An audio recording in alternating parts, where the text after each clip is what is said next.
여러분 이렇게 귀한 초대해 주셔서 감사합니다. 이렇게 송파동 교회에 와서 함께 이야기할 수 있어서 너무 감사하게 생각합니다. 여러분 저는 목사도 아니고요. 전도사도 아닙니다. 그래서 최근에 어떤 청소년 친구랑 얘기를 나눴는데 그럼 저를 뭐라고 부르냐는 거예요. 그래서 제가 명쾌하게 답변해 줬습니다. 아저씨라고 불러라. 그래서 동네 아저씨인데 동네 아저씨 중에서도 아마 성경을 가장 열심히 읽는 아저씨가 제가 아닐까라는 생각이 듭니다. 저는 성경 너무 좋아하고 성경 이야기를 읽고 다른 사람들에게 얘기하는 게 제 인생의 가장 빛나는 취미입니다. 여러분 취미라고 해서 절대 가볍지 않죠. 돈 받으려고 하는 일을 일이라고 한다면 취미는 돈을 받기는커녕 돈을 써가면서 하는 게 취미잖아요. 그러니까 일보다 취미가 더욱더 고상하고 귀한 거예요. 그래서 제 취미가 기독교예요. 돈 벌려고 기독교하지 않습니다. 제가 갖고 있는 모든 걸 쏟아도 아깝지 않은 게 그리스도의 빛나는 이름이기 때문에 제 영광스러운 취미가 기독교입니다. 그러니까 여러분들 종교란에는 무교라고 쓰시고 취미라는 기독교라고 쓰는 그런 저와 여러분들이 되길 바랍니다. 우리 일주일에 한 번 종교 행위 하려고 예수 따르는 거 아니에요. 그러니까 기독교는 종교란 이름으로는 모자랍니다. 제 빛나는 취미가 기독교라서 성경 이야기하는 게 너무나 제 즐거운 취미였는데 그러다가 제가 신천지를 경험했던 사람들을 만나게 됐습니다. 벌써 오랜 시간이 지났습니다. 그래서 만나서 얘기하다 보니까 그 친구들이 세뇌당한 게 아니고요. 다만 성경에 대한 바른 이야기를 전달받지 못해서 크게 오해한 친구들이라는 것을 알게 됐습니다. 그래서 이야기 나누고 하다 보니까 하나둘씩 그 친구들이 탈퇴하게 되고 탈퇴하고 나니까 이제 인생의 가장 어려웠던 순간을 함께한 친구가 되게 되고 제가 얼마 전에 결혼했는데 결혼식 하객 중에 이렇게 보니까 다 어떤 친구들이에요. 하객들을 쭉 보니까 쟤도 신천지인데 쟤도 신천지인데 이렇게 된 거예요. 그래서 많은 신천지든 JMS든 하나님의 교회든 사이비 이단에 몸담고 있던 분들이 지금 저의 막역한 친구가 된 그런 동네 아저씨다. 라고 이렇게 저를 소개하고 싶습니다.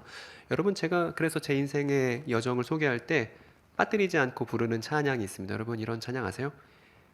죄인도 원수도 이거 우리 한 교회 식구라서 다 알고 계시네요. 죄인도 원수도 친구로 변한다.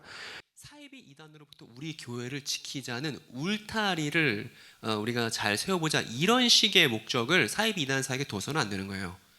사이비 이단 사역의 목적은 어떤 것이냐면 여러분 따라해볼까요? 지역사회에 예수에 관한 헛소문을 뿌리 뽑는다. 이 정도는 돼야 된다고요. 우리가 살고 있는 이 송파동 이 지역사회 안에 예수와 하나님에 대한 그릇된 가르침이 성행하고 있다면 그 그릇된 가르침을 바로 잡아놓는 것, 지역사회 안에 진실을 바르게 세우는 것, 이것이 교회가 있는 이유이지 교회가 우리의 울타리를 높게 세우고 우리 사이비 이단 이제 피해 있으면 안 돼. 이렇게 하는 건 교회답지 않다 이 말입니다. 여러분 요한계시록의 에베소 교회를 잘 생각해 보세요. 에베소 교회에게 예수님께서 말씀하셨습니다. 니네가 이단들 잘 분별하고 교회 방어 잘했다. 그런데 뭐라 그러세요? 니네 촛대를 옮길 수 있어. 왠 줄 알아? 니네가 뭘 잃어버렸기 때문이에요. 처음 사랑을 잃어버렸기 때문이야. 여러분 그 처음 사랑은 예수 믿었을 때 뜨거운 열정 이런 거 말하는 거 아니에요. 교회의 처음 사랑은 원수도 사랑하는 그리스도의 환대를 말하는 것입니다. 교회가 이단 방어하자고 했다가 교회를 처음 방문하는, 교회를 처음 찾는 마음이 어려운 사람들이 환대를 받지 못한다면, 그들이 하나님의 따뜻한 품을 교회 공동체 식구들로부터 경험하지 못한다면 그건 교회다운 역할을 제대로 수행한 것이 아니라는 거예요. 그러니까 오래된 교회일수록 걱정이 되는 것입니다. 여러분 사이비단 경험자들이 다시 교회로 돌아와야만 합니다. 그래서 그들이 본인들이 갖고 있었던 그릇된 이야기를 교회에서 정정하고 해명을 받아야만 합니다. 그래야만 교회가 교회다운 역할을 수행한 거예요. 그러니까 교회를 지키자는 그런 소극적인 목적 그만두자 이 말입니다. 그래서 오늘 저는 사이비 이단이 이렇게 나쁘다 저렇게 나쁘다 별로 얘기하고 싶지가 않습니다. 오늘 제가 준비한 얘기는 왜 지역사회에 사이비 이단이 창궐하는 그 이유에 대해서 분석을 해보려고 합니다. 그리고 이 분석은 교회에 대한 분석이 될 겁니다. 여러분 잘 들어주시고, 그리고 오늘 젊은 세대들도 오셨는데 제가 오늘 강의한 걸 유튜브로도 올려놓을 거예요. 그래서 오늘 한 번 듣고 어려울 수도 있습니다. 그래서 두 번, 세 번 반복해서 꼭 이 교회에 있는 젊은 세대들이 또 이 교회 중직자분들이, 사역자분들이 제가 오늘 하는 얘기를 완전히 이해하셨으면 좋겠습니다. 제가 다년간에 걸쳐서 연구했고 고민했던 바들을 속 시원하게 전달할 테니까요.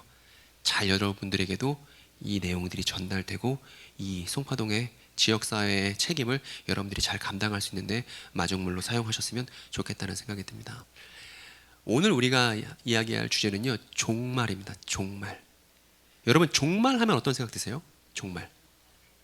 여러분 이거 뭐 이렇게 입 다물고 가만히 막 들으시는 거 아니니까 그냥 동네 아저씨니까 편하게 그냥 말씀하시면 됩니다. 종말 어떤 것 같으세요, 여러분? 손 들고 좀 얘기 들어봅시다. 예, 자매님. 아, 세상의 끝. 세상의 끝 하면 어떤 감정이신가요? 세상 끝에서 사랑을 외치는? 아, 무섭고 두렵고 이제 세상 이제 쪽난다. 걱정되고 그런 마음. 또 다른 또 성도분들 얘기 들어볼까요? 종말하면 어떻습니까? 아니 저 용기 있는 자매 말고 아무도 얘기할 사람이 없단 말입니까? 아니, 권사님들 뭐예요? 빨리 얘기 좀 해봐요. 종말 생각도 안 해봤어요? 제가 여러분 기억날 수 있게 뉴스 하나 갖고 왔어요. 이거 보시면 기억날 거예요. 이제 2시간 남짓이면 그동안 큰 사회적 파문을 일으켰던 이른바 휴거, 공중 들림이 과연 일어날런지 그 여부가 가려지게 됐습니다만 휴거를 믿는 종말론 교회에서는 지금 막바지 휴거맞이 예배를 준비해 놓고 있습니다. 송재우 기자가 지금 현장에 나가 있습니다. 송재우 기자, 그 다미선교회 총본부 지금 표정이 어떻습니까?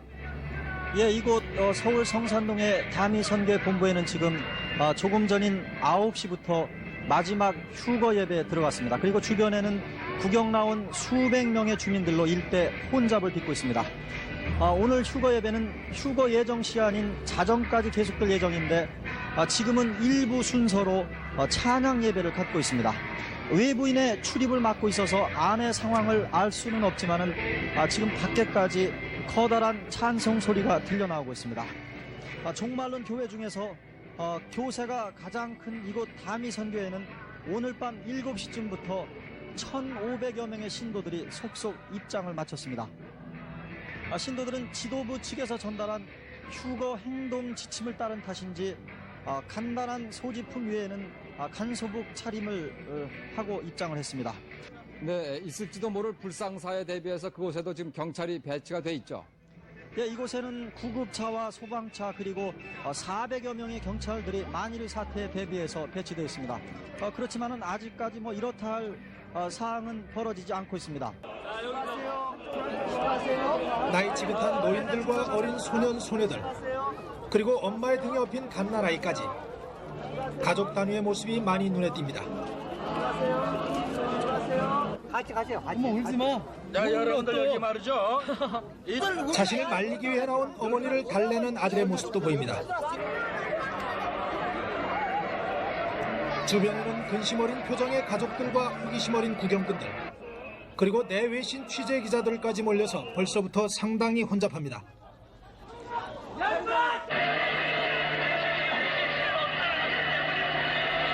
가족들과 구경꾼들을 위해 건물 밖에는 대형 텔레비전 모니터가 설치됐습니다.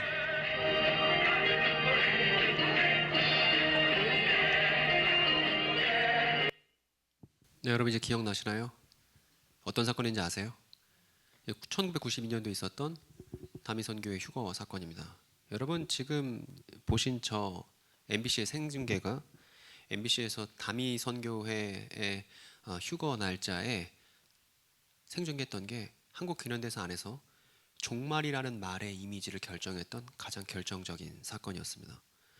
그래서 저 사건 이후 사람들이 종말이라는 말만 꺼내도 안 좋아하기 시작했고 종말이라는 말만 꺼내도 뭔가 문제 있는 단어를 얘기한다고 생각하게 된 거예요. 여러분 제가 방송국에 열심히 다닐 때가 있었습니다. 코로나랑 신천지랑 연계되어서 그때 방송국에 여러 차례 다녔는데 제가 처음에 방송국 갔을 때 그때 KBS 라디오를 갔었는데 라디오에서 저한테 그러는 거예요. 어떤 소속이고 어떻게 소개를 하면 될까요? 그래서 제가 속해 있는 기관은 종말론 사무소예요. 종말론 연구소 아니고 종말론 사무소인데 종말론 사무소의 윤재덕 소장입니다. 이렇게 소개를 하려고 했더니 방송국 PD가 나와서 저를 만류하더라고요. 종말론은 좀 빼면 안 될까요? 이러더라고요. 그만큼 종말론이라는 말 자체를 사회가 부정적으로 여기게 됐습니다. 언제부터? 다미선교회 저 휴거 사건부터. 여러분 그래서 다미선교회 사람들 다 하늘로 들려 올라갔나요? 아무 일도 일어나지 않았죠. 근데 여러분 아까 화면에서 보셨는데 저렇게 그날 휴거될 줄 알고 다미선교회를 방문하던 아이를 업고 가족끼리 손잡고 방문하던 그 사람들은 이상한 사람들이 아니었어요. 그저 우리의 이웃들이었고 그런 내용들을 믿었을 뿐입니다. 그리고 다미 선교회뿐만 아니라 여타 그 당시 다른 교회들도 휴거 믿었다 안 믿었다? 다 믿고 있었습니다. 그러니까 이게 한국 기념대사 안에서 한국 교회가 보여줬었던 우리 이웃들에게 아주 큰 교회가 저런 거야 라는 부정적 이미지를 또 안겼던 희대의 사건이 벌어졌던 것이죠. 여러분, 제가 이 질문을 아까 던졌습니다. 당신은 종말을 어떻게 이해하고 계신가요? 저 종말 문제가 교회 문제와 사이비 이단 문제의 중추입니다. 종말을 어떻게 이해할 것인가? 제가 그래서 송파동 교회 권사님을 한번 모셔왔는데 저분이에요. 한번 물어보는 거예요. 종말 어떻게 생각하세요? 아무 말씀도 안 하셨지만 제가 독심술을 발휘해서 생각해 본다면 아마 이랬을 겁니다. 나의 보금자리가 파괴되는 순간이 종말 아닌가요? 지구멸망, 아까 나왔죠. 지구멸망 아닌가요? 또 사이비들의 주장 아닌가요? 뭐 이렇게 할 수도 있고요. 그리고 안 왔으면 좋겠습니다. 종말 안 왔으면 좋겠다. 그럼 여기 한번 거서 한번 해볼까요? 여러분, 종말 안 왔으면 좋겠다 한번 손 들어볼까요? 종말 왔으면 좋겠다. O, 안 왔으면 좋겠다. X 해볼까요? 시작! 종말 왔으면 좋겠다. O, 안 왔으면 X. 목사님 교회 분열의 현장을 지금 보고 있습니다. 다들 이제 종말에 대해서 상이하는 의견들을 갖고 있는데 어쨌든 종말에 대해서 만약에 자매님 말씀하신 것처럼 세상의 끝이고 내 보금자리가 파괴되는 무시무시한 날이라면 그걸 누가 바라겠습니까? 그리고 재난이 벌어지는 것이라고 종말을 이해하는 사람들이 많죠. 영화를 많이 봐서 그렇죠. 그러니까 이런 거죠. 그림. 지구 박살나는 그림으로 종말 뭐냐? 지구 멸망 이렇게 생각하는 분들이 많습니다. 교회 안에도 많고 교회 바깥엔 더 많고. 여러분, 근데 우리는 어떤 사람들이냐면 성경의 사람들이에요. 그리고 종말이라는 말은 본래 어디에 있었던 말이냐 하면 성경 안에 있었던 말입니다. 우리가 어떤 단어가 있을 때 그 단어의 제대로 된 의미를 알기 위해서는 반드시 그 단어가 원래 놓여 있던 곳으로 가야 하는 거예요. 그 단어가 원래 놓여 있었던 자리로 돌아가야만 그 단어의 제대로 된 의미를 알 수 있죠. 무슨 얘기냐면 종말이 무엇이냐 라는 질문에 제대로 답변하기 위해서는 반드시 종말이라는 단어가 있었던 성경으로 돌아가야만 종말의 정체를 우리가 알 수 있다 이 말입니다. 그래서 성경을 펴보는 겁니다. 폈더니 많은 사람들을 우리가 만날 수 있습니다. 제가 그림을 한번 그려봤거든요. 예수님 동시대에 살았었던 가운데 바리새인도 보이고요. 옆에 제사장도 보이고 그리고 맨 끝에 열심당도 보이고요. 저 가운데 이제 검은 두건 쓴 사람이 바리새인이고요. 그 옆에 지팡이 든 사람이 세례 요한이에요. 여러 예수님과 동시대에 살았던 사람들을 우리가 볼 수 있는데 이 사람들 다 어떤 사람들이었냐면 다 종말을 기다리던 사람들이었습니다. 이 1세기 유대인들은 구약 성경에 절여져 있는 사람들이에요. 구약 성경을 열심히 읽었던 사람들입니다. 그리고 이 사람들이 구약 성경을 열심히 읽다 보니까 종말이라는 날을 기대하게 됐습니다. 그럼 우리가 알게 되죠. 뭘 알게 되냐면 적어도 저 예수님과 동시대에 살았었던 유대인들이 기대했었던 종말은 내 보금자리가 파괴되고 지구가 멸망하는 파국의 날은 아니었겠죠. 성경적으로는 종말이 다른 의미겠죠. 여러분 끄덕끄덕이에요? 아니에요? 지금 이해가 되고 있는 겁니까? 안 되고 있는 겁니까? 되면 좀 경추 2번을 좀 흔들어서 끄덕끄덕 되는 거죠. 좋습니다. 그리고요 여러분, 성경은 종말을 바라던 사람들의 이야기인데 저 사람들뿐만 아니라 이 사람들은 사도들이에요. 예수님께 직접 가르침을 받았던 사람들입니다. 사도들도 종말을 기다리던 사람들이었죠. 그러면 이분은 어때요? 이분은 종말과 관련이 있어요? 없어요? 있죠. 예수님도 종말과 뗄래야 뗄 수 없는 종말을 바라던 분 중에 한 분이었다. 이렇게 말할 수 있습니다. 그래서 성경은 종말을 소망하는 사람들의 이야기라고 볼 수 있어요. 여러분 너무 다르죠? 우리가 일반적으로 알고 있는 종말의 의미는 파국이고 재난이고 세상 끝이고 너무나 힘든 거지만 성경을 피면 성경 속 인물들이 말하는 종말은 어떤 것이에요? 소망할 만한 것이고 바랄 만한 것이다. 여기서 아주 큰 의미의 차이가 벌어진다 이 말입니다, 여러분. 그러면 이 종말이라는 말이 성경에서 어떻게 쓰이고 있는지 하나하나 확인해 봐야 돼요. 이게 교회를 교회답게 하는 것이고 예수께서 종말을 어떻게 이해하셨는지를 우리가 아는 것이 교회가 교회답게 되는 것이고 성도가 성도답게 되는 것이고 사이비 이단 문제 근본적인 해결책이자 지역사회의 예수에 대한 헛소문을 불식시키는 첫 단추입니다, 여러분. 너무너무 중요합니다. 그래서 하나씩 따져볼 거예요. 종말이 어떤 의미인지. 그 전에 퀴즈 내보겠습니다. 여러분 제가 책을 여러 권 썼습니다. 그때 목사님 뵐 때는 책 한 권 안 썼었는데 한 2, 3년 지나는 동안 제가 책을 많이 썼거든요. 제가 퀴즈 내고 퀴즈 맞히면 제 책을 선물로 드립니다. 너무너무 여러분 반응이 선물 준다고 해도 선물 드립니다. 그러니까 분명하게 본 손님 들고 이제 내가 답을 알고 있다 이렇게 말씀하시면 바로 책을 제가 집에 가는 길에 쏴드리는 빠른 선물 배송 서비스를 합니다. 여러분 아주 중요한 퀴즈 드릴게요. 퀴즈. 성경에 종말이 가장 먼저 등장하는 장면은 어디일까요? 됐어. 다 알아들으셨죠? 성경에 종말 나옵니다. 많이 나와요. 성경에 종말이 가장 먼저 등장하는 장면 어느 장면인지 맞추면 여러분들께 제 졸절을 선물로 드리겠습니다. 누구요? 형제님 말씀하십시오. 노아 홍수 땡! 여러분 잘 모르잖아요. 그러면 찍기라도 해야죠. 또요? 다 찍으세요. 네, 자매님. 완전 땡! 구약 성경에서 찾으세요. 신약 성경 넘어갈 생각도 하지 마세요. 또요? 빨리 찍어요.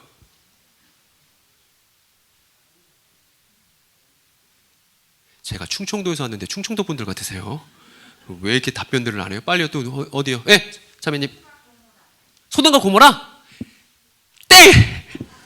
다들 무서운 날만 찾고 있어. 예, 자매님. 네? 아닙니다. 기근과 재난. 아닙니다. 제가 한 분만 더 받아볼게요. 이렇게 책 받아가기 네. 아까 나왔잖아요. 다른 분이 했잖아요, 지사님. 누구예요? 없어요? 마지막 한 분도 없어요? 아니 여러분.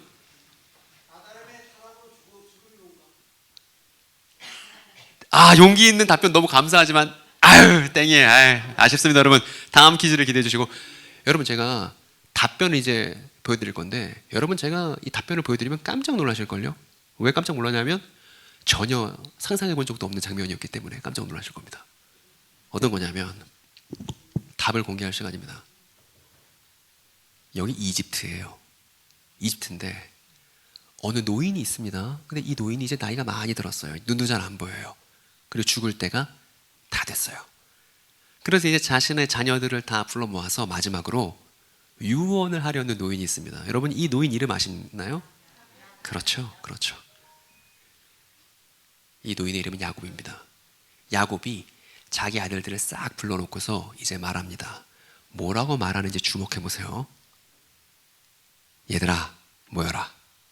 내가 너희들에게 마지막 날들에 될 것에 대해서 말해줄게 라고 얘기합니다.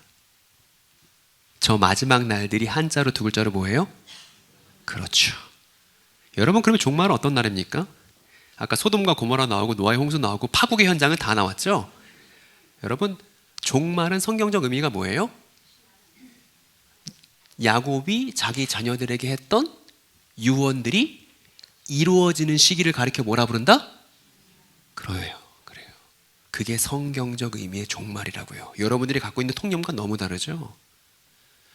그래서 마지막 날이라고 하기도 하고 종말이라 하기도 하고 세상 끝이라고 하기도 하고 말세라고 하기도 하고 후일, 말일 여러 번역을 쓰지만 이 말들의 공통점은 의미는 어떤 것이냐면 야곱이 12 아들들에게 했던 그 유언이 이루어지는 시기를 가리켜서 뭐라고 그러냐면 종말이라 한다고요. 여러분 그러면 종말은 기다려지고 기쁜 시기겠어요? 무섭고 안 왔으면 좋겠는 시기겠어요? 1번이요? 2번이에요? 1번이죠 무조건. 이게 세상 사람들이 말하는 종말과 교회 성도가 말하는 종말의 차이인 것입니다. 그리고 이 야곱의 유언뿐만 아니라 이제 제가 구약 성경에서 곳곳에서 종말이 어떻게 번역됐는지를 여러분들께 보여드릴게요. 여러분 구약 성경 모르면 신약 성경을 피면 안 돼요. 구약 성경 모르면 신약 성경을 펼치면 이건 이단이 되겠다는 것과 다르지 않습니다.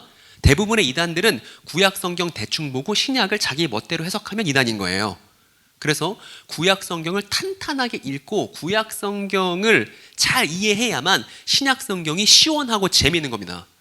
여러분 연초에 이제 연초니까 우리가 성경 읽기 시작합니다. 성경 읽기 시작할 때 대부분 어디서 시작하냐면 창세기부터 시작하죠. 그래서 이제 버텨서 이제 하루에 3장씩 읽겠다고 이제 힘을 쓰다가 레위기쯤 되면 어때요?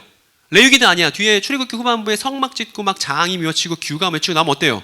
혼미해지기 시작하면서 자신의 어떤 결심이 흔들리기 시작합니다.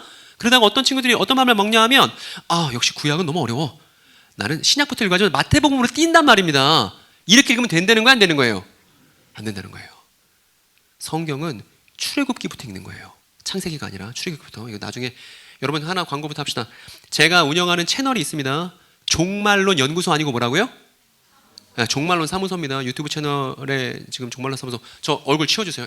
거북합니다.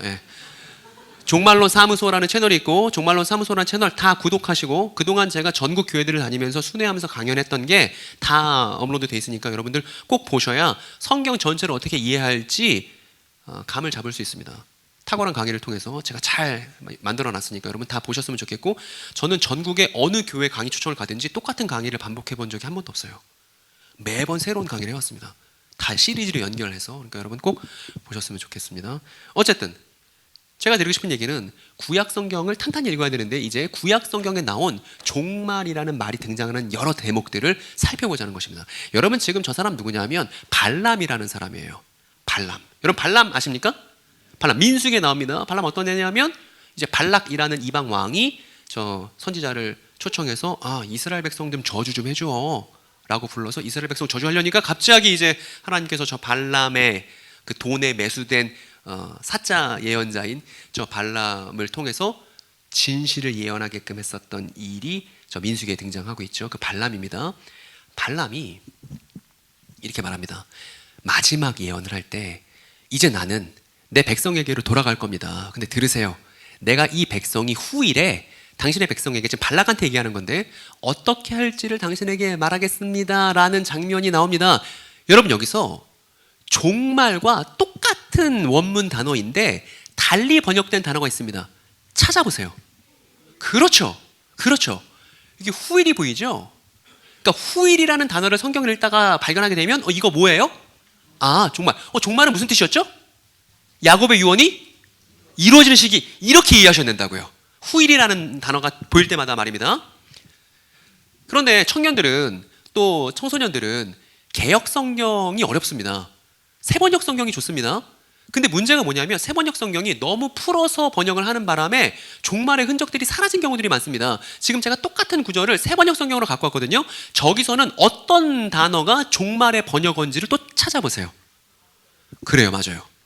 그러니까 이건 번역에 좀 문제가 있습니다. 앞으로라고 하면 이 종말의 중요한 의미가 다 소실되는데 앞으로라고 번역을 한 거예요. 그러니까 우리는 개역 성경과 세번역을 같이 함께 보는 게 좋을 겁니다. 종말을 발견하기 위해서는. 그리고 이 사람은 누구냐면 모세예요. 모세도 종말을 얘기했습니다. 모세가 뭐라고 말했냐면 신명기 4장 30절에 이제 모세는 요단강을 못 건너고 마지막 고별 설교를 이스라엘 백성에게 하는데 그 설교 내용이 어떤 내용이 있냐면 이 모든 일이 내게 임해서 너 환난을 당하게 될 거야. 그런데 끝날에 이렇게 했습니다. 이 끝날이 뭐예요? 종말이에요. 종말은 야곱의 유언들이 이루어지는 시기고 다른 말로 어떻게 번역할 수 있냐면 후일이라고도 번역할 수 있는 이 끝날이 종말의 번역어다. 우리말 번역어다 라고 말씀드립니다. 그리고 여긴 세번역입니다. 세번역엔 뭐라고 되어 있죠? 그때 가서야라고 이거 너무 풀어놓은 겁니다. 그리고 이 사람 누구냐면요. 중요한 인물이에요. 이사야예요. 이사야의 예언에도 종말이 있습니다. 근데 이사야는 이 이사야서를 개역개정으로 보면 어떻게 번역했냐면 말이래 이렇게 했습니다. 그래서 후일, 끝날, 말일 다 같은 거예요. 그리고 이 사람 누구냐면 이 사람은 눈물의 예언자라고 이제 알려져 있는 바벨론에 패망하는 유다에 대해서 아픈 마음을 갖고 있었던 누구죠? 예레미야죠. 예레미야도 뭐라고 그랬냐면 여호와의 진노가 내 마음에 뜻하는 바를 행하 이르기까지는 그치지 아니하리라. 너희가 끝날에, 여기도 이제 나와 있네요. 끝날에. 그리고 이 사람은 에스겔입니다. 제사장 출신이었었던 예언자 에스겔. 에스겔에 보면 뭐라고 써있냐면 곡이라는 나라에 대해서 예언하면서 오랜 세월이 지난 뒤에 때가 되면 이렇게 되어 있습니다. 여기 종말이란 말도 없고 후일이란 말도 없고 끝날이란 말도 없고 말이란 말도 없잖아요. 그런데 이걸 개역개정으로 보면 어떻게 되어 있냐면 이렇게 돼 있죠. 끝날에. 여러분 다시 제가 높아시 말씀드립니다. 우리가 갖고 있는 통념의 영향이 강하기 때문에 성경에서 끝날 하면 어떤 날이에요? 그렇죠. 야곱의 유언이 이루어지는 날이 끝날이다. 맞습니다. 그리고 이 사람은 다니엘입니다. 다니엘도 비밀을 알려주시는 분은 오직 하늘에 계신 하나님뿐입니다. 하나님은 느부갓네살 임금님께 뭔가를 말씀하실 건데 종말에 일어나는 일들에 대해서 말씀하실 거예요. 이런 내용이 나오는데 세 번역에는 앞으로라고 번역을 해놨죠. 근데 개역개정에는 어떻게 해놨죠? 후일에. 그렇죠. 잘 따라오고 계시네요. 그리고 다니엘에게 나타났던 천사가 있습니다. 금띠를 두르고 눈이 이글이글 타오르는 그 천사가, 똑같은 천사가 요한계시록에 나중에 요한에게도 나타나는데 다니엘에게 이렇게 얘기했습니다. 내가 당신에게 온 건 마지막 날들의 점점점 이렇게 합니다. 지금 여러분들이 보셨던 구약 성경의 곳곳의 장면들이 모두 종말이라는 동일한 단어를 쓰고 있는 장면들입니다. 그리고 우리는 종말의 의미가 야곱의 유언이 성취되는 기쁜 때라는 걸 우리가 확인했죠. 그리고 마지막 날들, 후일, 끝날, 말일, 마지막 날들. 세 번역으로는 뭐 앞으로, 뭐 그때가 되면, 뭐 블라블라 이런 표현들이 사용된다는 것입니다. 정의를 다시 보겠습니다. 지금까지 설명하느라 제가 있었으니까 이번엔 여러분 목소리로 읽어주시는 겁니다. 성경이 말하는 종말의 의미. 첫 번째 읽어주세요.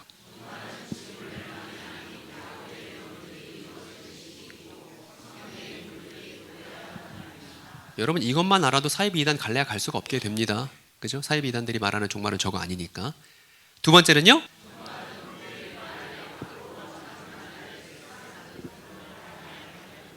요거 확인한 겁니다. 그러면 그날에 무슨 일이 벌어지는지를 또 하나씩 살펴볼 겁니다. 우리가 아까 요 장면 확인했었죠. 이제 야곱이 눈이 안 보이잖아요. 그래서 자녀들 막 다 불러놓고서 이제 유언한다 이렇게 하는 거예요. 내가 마지막 날들에 올 것에 관해서 말해줄게 이렇게 한 다음에 무슨 내용을 말하는지는 우리가 확인 안 했잖아요. 그 뒷내용을 한 토막 우리가 살펴보려고 하는 겁니다. 누구를 부르냐면요, 이 사람을 불러요. 이 사람이 야곱의 유언에 있어서 아주 결정적인 인물입니다. 누구냐면 옛날에는 동생 팔아먹자고 그렇게 했던 못된 형이었는데 나중에 회개했었던, 나중에 자신의 마음을 돌려서 반성했었던, 그래서 베냐민을 위해서는 자신의 목숨을 담보로 내놓겠다는 그 마음이 달라졌었던 정말 중요한, 나중에 저 형제의 자손들이 많아져서 저 형제 이름을 붙여갖고 그 민족을 부르기도 했어요. 유대인이라고. 그럼 저 사람 이름 뭐게요? 유다. 이 유다에게 야곱이 뭐라고 예언을 했냐면요, 이렇게 얘기했습니다. 유다야, 너는 사자 새끼란다. 왕의 지팡이가 너 유다를 떠나지 않고 통치자의 막대기가 자손 만대까지 이를 거야.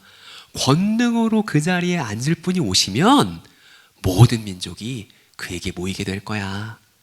라는 유언을 유다에게 남긴 것이죠.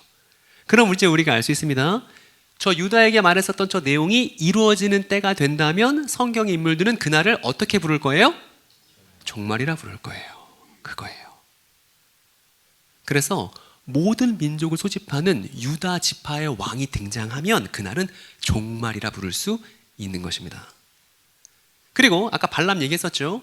이제 나는 내 백성에게로 돌아가거니와 들으소서. 이 백성이 후일에 당신의 백성에게 어떻게 할 때 당신에게 말하겠습니다 라고 하고, 그 다음 발람이 무슨 얘기를 하냐 하면 듣는 사람이 의아해할 만한 얘기를 합니다. 이런 얘기예요. 갑자기 시를 읊습니다. 어떤 시냐면, 나는 한 모습을 본다. 그러나 가까이에 있는 모습은 아니다. 한 별이 야곱에게서 나올 것이다. 한 통치 지팡이가 이스라엘에게서 일어설 것이다. 이렇게 말합니다. 그러면 발람의 저 예언대로 어떤 한 별이, 저 별을 나중에 이스라엘 사람들이 야곱의 별이라고 이름도 별칭을 지어줬습니다. 야곱의 별이, 한 통치자가 이스라엘에서 일어서게 되면 그날을 뭐라 부르겠어요? 이스라엘 사람들은 종말이구나, 드디어 야곱의 별이 나타났구나, 이렇게 생각할 거예요. 그리고 우리가 아까 모세 봤는데, 모세가 말한 그 신명기 설교 중에 이런 내용이 있습니다. 내가 알거니와 니네 이스라엘 백성들 내가 죽고 나면 스스로 부패하게 돼서 내가 너에게 명령한 길을 떠나서 여호와의 목전에서 악을 행하고 너희의 손으로 하는 일로 그의 진노를 격발시켜서 니네 후일에 재앙당할 거야. 종말의 날에, 야곱의 유언이 성취된 날에 너 재앙당한다? 이렇게 얘기하는 장면이 신명기 31장에 나옵니다. 여기 후일이 보이죠? 근데 이런 내용도 있어요. 그런데 이 모든 일이 너한테 임해서 네가 환난을 당하다가 무슨 날에? 끝날이 되면 네가 너의 하나님께로 돌아올 거야. 그의 말씀을 듣게 될 거야. 이런 대목이 있습니다. 그래서 스스로 부패한 이스라엘이 하나님께로 돌아오는 그 내용이에요. 아까 유다 지파에서 사자 새끼 나온다고 했잖아요. 그래서 유다 지파의 사자에 대한 찬양도 있어요. 근데 제가 얼마 전에 어떤 교회 강의 가서 친구들이 이제 사자와 어린 양이라는 찬양 부르더라고요. 그래서 물어봤어요. 여기 왜 사자고 왜 어린 양인 줄 알아요? 했더니 왜 사자인지 모르더라고요. 왜냐하면 야곱이 유다에게 했었던 사자 예언을 모르기 때문인 거죠. 이런 경우들이 너무 많습니다. 찬양의 그 원래 성경 이야기를 모른 채 찬양만 부르는 그런 경우들이 너무 많죠. 출처를 다 확인해 봐야 됩니다. 그리고 아까 이사야잖아요. 이사야가 예언하기를 마지막 때가 되면 무슨 일이 벌어지냐면 이렇게 얘기했어요.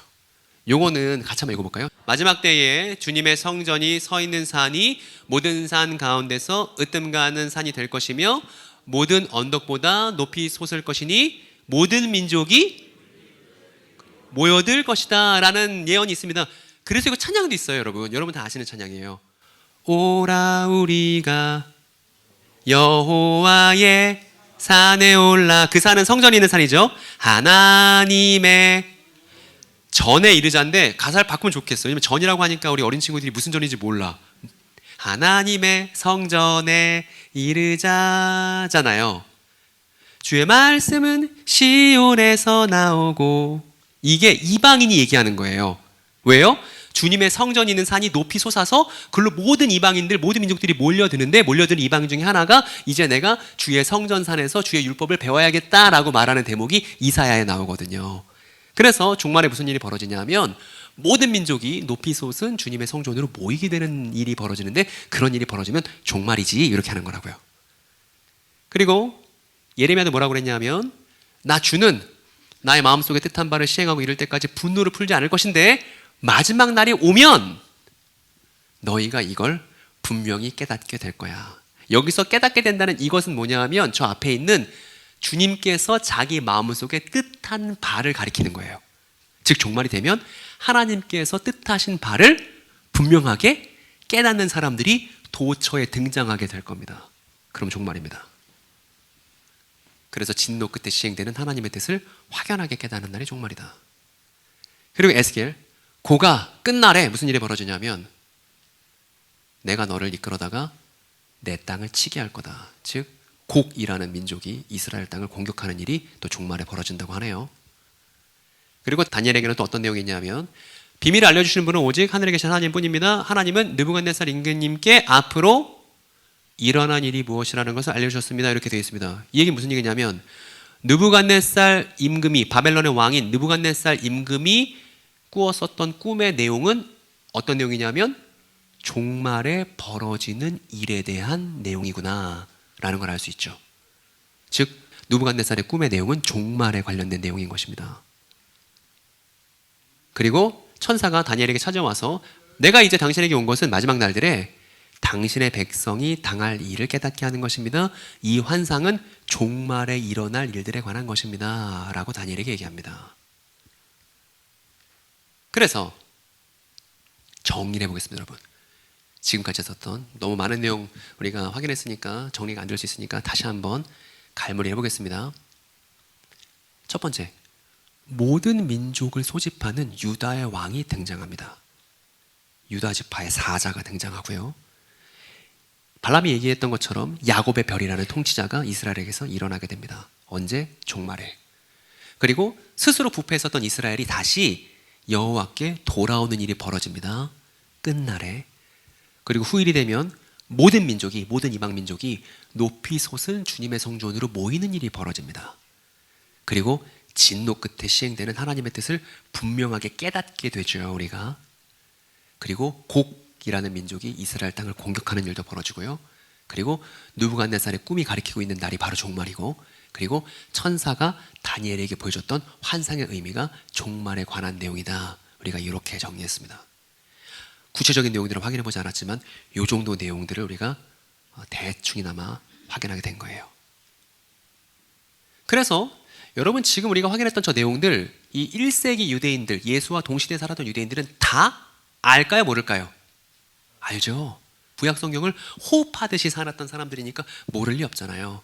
그래서 저 유대인들이 종말이여 어서 오라 라고 말했을 때 의미는 뭐냐면 지구파하게 어서 오라 이게 아니고 이제 야곱의 별이 나타날 거야. 유다의 왕은 언제 오시나? 성전이 중요해. 왜냐하면 성전이 높이 솟게 되면 글로 이방인들이 다 율법을 배우러 올 거거든. 근데 이 환란은 언제 끝날까? 이 환란 끝에 우리가 깨닫게 된다고 했는데 다니엘의 환상 예언대로 되겠지? 근데 곡이라는 민족은 반드시 패망하게 될 거야.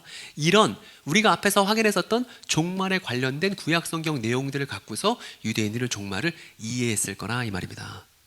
누구도 1세기 유대인이었던 사도들도, 그리고 누구도 마찬가지로 유대인이었던 우리의 사랑하는 한 분 예수 그리스도도. 근데 여러분 이제 사입에 대한 얘기를 좀 해봅시다. 여러분 지금 우리가 종말을 알아보기 위해서 어디를 펼쳤어야 했냐면 구약 성경을 펼쳤어야만 했죠.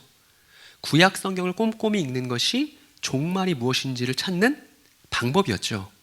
그런데 구약 성경이 아닌 다른 곳에서, 애만 곳에서 종말을 찾는 사람들이 이 대한민국 안에 많이 있었습니다. 아까 저 우리 아주머니 봤잖아요. 아주머니가 이해하고 있는 종말? 여러분 하나 물어봅시다. 저 아주머니가 이해하고 있는 종말 성경적 종말이에요? 아니에요? 아니에요. 저렇게 이해해서는 성경을 읽을 수 없습니다. 그런데 저렇게 이해하면서도 성경을 읽는 사람들이 지금 대한민국에 너무나 많이 있다고요.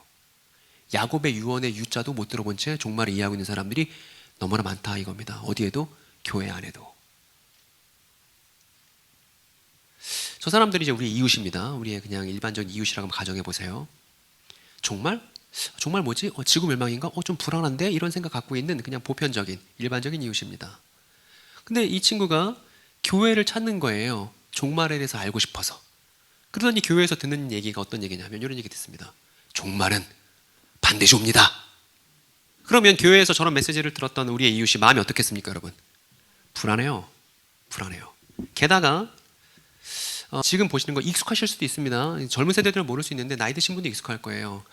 교회에 70년대, 80년대에 어떤 신학이 유행했냐면 이렇게 성경 전체를 7개의 시대로 나눠서 보는 그런 방식이 유행했습니다. 이걸 가리켜 뭐라고 그러냐면 세대주의 종말론이라고 합니다. 7개의 세대로 나누기 때문입니다. 여러분 들어보셨습니까? 세대주의? 세대주의는 잘못된 거예요.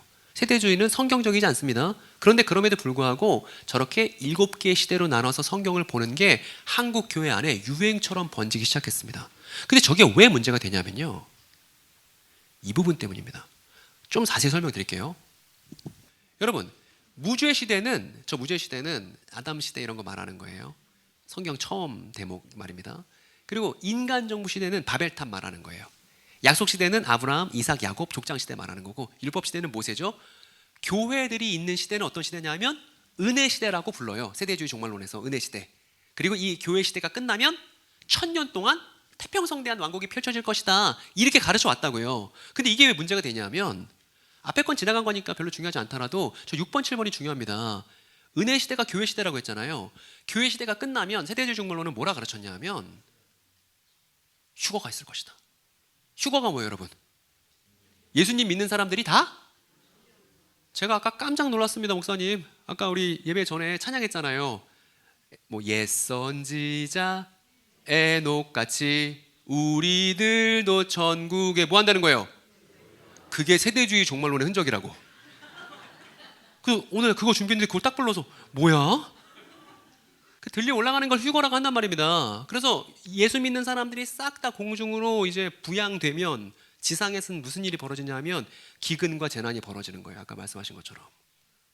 그리고 예수님이 그때 공중으로 첫 번째 재림을 하신다. 이렇게 가르쳐 왔습니다. 그러면 이제 지상은 어떻게 돼요? 7년 동안 박살이 나는 거예요. 대환란이 벌어지는 겁니다. 얼마나 무섭습니까? 그러다가 이제 그 환란이 7년 동안 끝나게 되면 천년의 태평성대가 펼쳐집니다. 그러면 예수님이 또 재림해요. 이번엔 지상으로. 아까는 공중으로 왔잖아요. 공중으로 들려 올라가는 성도들과 함께 공중에서 만났잖아요. 그리고 땅에 내려온 건 아닌 거예요. 그러다 이제는 천년의 태평성대가 펼쳐지면 예수님이 땅으로 재림을 하고 이때 이스라엘 사람들이 집단으로 이제 회심하게 됩니다. 지금의 현 이스라엘 사람들이. 그리고 나서 이제 역사가 최후의 심판과 더불어서 완성된다. 이게 70년대, 80년대 유행했었던 세대주의 종말론입니다, 여러분. 여러분, 저는 저거 믿지 않습니다. 여러분, 저 내용 보면 사람들이 어디에 관심을 갖냐 하면 이 부분에 관심을 갖습니다.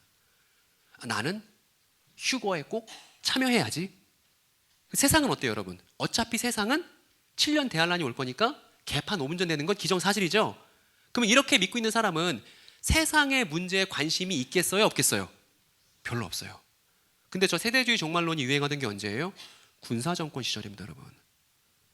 군사정권 시절에 불의한 일들이 벌어지고 폭정이 벌어질 때 교회는 저 세대주의 종말론의 영향을 극심하게 받았습니다. 그래서 세상 돌아가는 일, 어차피 세상은 썩었고 세상은 환란이 있는 거고 우리는 신앙생활 열심히 해서 휴거만 되면 되는 거야. 그래서 이제 학자들이 연구하기를 이걸 현실 도피적 종말론 이렇게 얘기하기도 합니다. 저런 생각들을 교회가 많이 갖고 있었다고요. 그래서 70년대, 80년대 믿음 시작하셨던 분들은 저 내용이 낯설지 않으실 거예요. 여러분, 이분 누군지 아시나요? 돌아가신 분입니다. 조용기 목사님이죠. 유감스럽게도 조용기 목사님 하면 모르는 사람 없잖아요. 한국 기독교의 얼굴 같은 분이잖아요. 정말 유명한 분이잖아요. 그런데 저 조용기 목사님도 저 세대주의 종말론에 완전히 매료되었던 분이에요. 그래서 뭐라고 주장하기도 했냐면 이렇게 얘기하기도 했습니다. 1998년에 휴거 있을 거야 이렇게 얘기하기도 했습니다. 잘못된 얘기잖아요. 그만큼 한국교회의 대표적인 인물도 저렇게 말할 만큼 한국교회는 저 종말을 불안하게 생각하고 미래의 대파국으로 생각하는데 익숙했다는 것입니다. 그래서 종말에 대해서 질문만 하면 전국 어느 교회를 가든지 종말 어떻게 생각하세요? 무서워요, 불안해요, 안 왔으면 좋겠어요 라는 발언을 교회에서도 듣게 되는 거예요. 믿지 않는 사람들 입에서 뿐만 아니라. 근데 여러분, 우리가 앞에서 배우지 않았습니까? 야곱의 유언이 이루어지는 때가 종말이잖아요. 종말에 대한 제대로 된 의미를 모른 채 미래에 대한 불안을 종말로 오해했던 게 한국교회의 현 주소였다는 것입니다. 그리고 여러분들도 예외가 아니었다는 것입니다. 여러분 지금 보시는 인물은 어떤 사람들이냐면 김주철 씨고 옆엔 장길자 씨인데 하나님의 교회 세계복음선교협회라는 긴 이름을 갖고 있는 약칭 이제 하나님의 교회 안상홍 증인회라고 불리는 그런 사이비 이단의 수장들입니다. 여러분 길거리 지나가시다가 이런 건물 보셨나요? 종교 부지마다 있습니다. 하나님의 교회 건물이. 여러분 하나님의 교회가 건물을 공격적으로 많이 짓습니다. 그것도 되게 으리으리하고 큰 건물을. 왜 건물 짓는지 아세요? 하나님의 교회 건물 짓는지 아세요? 이제 종말의 파국이 임박했는데 종말의 파국이 되면 어디로 피하라는 거예요? 우리 건물로 피해야 피할 수 있다라고 생각해서 하나님의 교회 교리와 맞물려서 건물을 열심히 짓는 겁니다. 걱정이 됩니다. 어느 교회 가든지 이제 머리가 희끗희끗하신 분들이 많습니다. 이제 한국 교회가 고령화됐기 때문에. 그런데 이제 그 한국 교회를 지탱해 왔었던 믿음의 선배들이 돌아가시면 그 다음 젊은 세대들이 교회에 잘 없어요. 그래서 한국 교회가 그냥 노인들의 문화가 되고 다음 세대를 길러내지 못한 채 근데 건물은 또 으리으리하게 져놨잖아요. 그러면 우리의 옛 세대들이 떠나갈 때 더 이상 큰 교회 건물들을 유지할 수 없게 되면 교회를 헐값에 내놓겠죠. 그럼 그 내놓은 건물을 누가 사러 오는지 아세요? 하나님의 교회랑 신천지가 100% 현금을 갖고서 다 사러 옵니다. 그것도 정체를 감추고. 이런 일들이 이미 벌어지고 있습니다. 그러니까 종말에 대한 바른 이해를 갖고 지역사회에 올바른 복음을 공론화하는 다음 세대들이 절실하게 필요한 시기입니다. 여러분 교회가 망하진 않을 거예요. 교회는 그리스도의 몸이니까. 그런데 한국 교회는 망할 수 있죠. 무슨 얘기인지 아세요? 그러니까 지금 우리가 위기감을 갖고 교회를 쇄신해야만 한다는 것입니다. 이제 믿음의 선배들이 지금까지 달려왔던 바통들을 반성과 더불어서 우리가 방금 확인했던 것처럼 종말에 대해서 오해했던 것들 내지는 성경에 대해서 천국에 대해서 오해했던 것들 잘 반성해서 다음 세대들에게 바통을 제대로 넘겨줘야만 우리가 차세대 교회를, 차세대 한국 교회를 말할 수 있는 그런 실정에 지금 이르렀다는 것입니다. 그런데 저 하나님의 교회 건물들은 지금 우후죽순 커지고 있습니다. 그리고 저렇게 파국이 올 건데, 미래의 불안과 미래의 파국이 올 건데 우리 건물로 피해야 된다는 건 다른 사람들의 불안을 이용하는 것이고, 이건 이미 하나님의 교회가 많이 해왔던 거예요. 1988년에도 세상에 종말이 온다고 광고했다가 불발랐죠. 그리고 이건 한두 번이 아니었습니다. 1988년, 1999년, 2012년 종말이 온다며 상습적으로 지구멸망 시나리오를 주장했습니다. 여러분, 저런 걸 주장했을 때 저기에 마음이 흔들리는 사람들은 미래에 대한 불안이 있는 사람들인 거고, 종말에 대한 올바른 이해가 없는 사람들이 저런 메시지에 귀 기울이게 될 거예요. 그래서 우리의 많은 교인들이, 많은 교우들이 하나님의 교회로 가는 일이 실제로 벌어졌습니다. 여러분 생각해 보세요. 우리의 이웃의 입장에서 말입니다. 우리의 이웃의 입장에서 생각하면 교회를 가니까 세대주의 종말론을 얘기해요. 제가 조용기 목사님 얼굴을 저기다 걸어놨지만 조용기 목사님만 그런 게 아니에요. 대표격이라서 걸어놓은 거고, 한국교회 대부분이 그랬다 이 말입니다. 한국교회에서 종말론을 말하는 사람들이 세대주의 종말론을 열심히 믿고 있었던 게 우리의 과거의 아픈 역사였다는 것입니다. 근데 우리 젊은 세대들은 교회의 실책에 대해서 잘 배우지 않잖아요. 이거 우리가 알아야 된다고요. 그리고 사입 이단들은 열심히 또 얘기합니다. 미래에 파국이 올 거라고. 여러분 이제 생각해 보세요. 사이비 이단은 사람들의 불안을 먹고 성장합니다. 미래에 대해서 불안을 사이비 이단에 가면 해결받을 수 있을 거라고 생각해서 사이비 이단에 가는 거예요. 미래의 불안을 먹고 성장하는 거예요. 그런데 미래에 대한 이 불안을 얘기할 때 종말에 대해서 얘기하는데, 사이비 이단은 종말에 대해서 잘못된 가르침을 통해서 미래의 불안을 자극합니다. 미래에 파국이 올 거니까, 미래에 이런 어려움이 올 거니까, 그러니까 내 말을 들어야 돼, 이렇게 얘기한단 말입니다. 전체적인 골자가. 그러면 만약에 지역사회가 종말에 대한 바른 내용을 공급받지 못했다면, 만약에 우리가 살고 있는 송파동이 종말에 대해서 올바른 내용을 알지 못한다면, 이 송파동에 살고 있는 어떤 사람이라 할지라도 미래의 불안을 자극하는 그릇된 종말 이야기에 설득될 수 있겠죠? 여러분, 그러면 저 1, 2, 3번을 잘 생각해 보세요.